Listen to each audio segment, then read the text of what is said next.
when people tell you that you need to forget him. Spend as much time as possible with your friends who remember them. Laugh at old memories of eating sandwiches and discussing blowjobs. Cry when you imagine their families mourning them. Cry even harder when you see their families mourning them. Tell their children about how you promised you'd look after them. Tell their fathers that it was not their fault.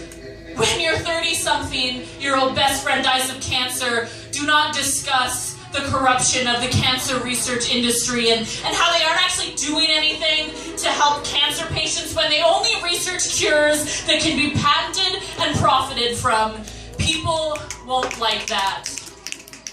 But do not forget it. Tell people about that time you fucked her in the bar bathroom and how smooth it was because of how the chemo had made all of her hair fall out. People will find this inappropriate.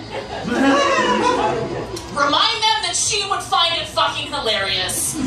Remember how he would wear shorts in the middle of winter because that's just what he liked to wear. Start wearing them too because you won't feel the cold anymore.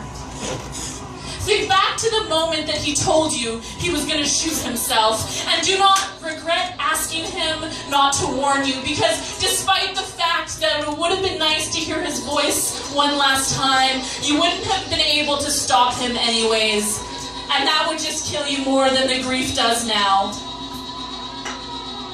Write poetry that nobody but him would understand, and hear his voice telling you that poetry is actually really lame because he can't make fun of you anymore and you kind of miss it.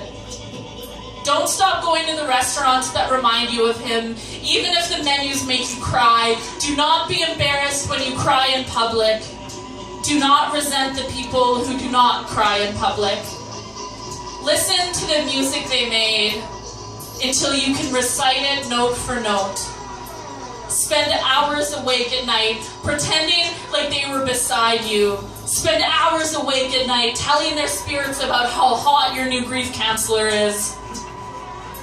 Do not judge the people who are medicating their grief with cocaine or alcohol, because they won't judge you for medicating your grief with orgasms.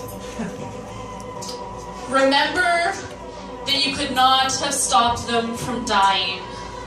Remember, you could not have stopped them from dying. I could not have stopped them from dying. Cry anyways.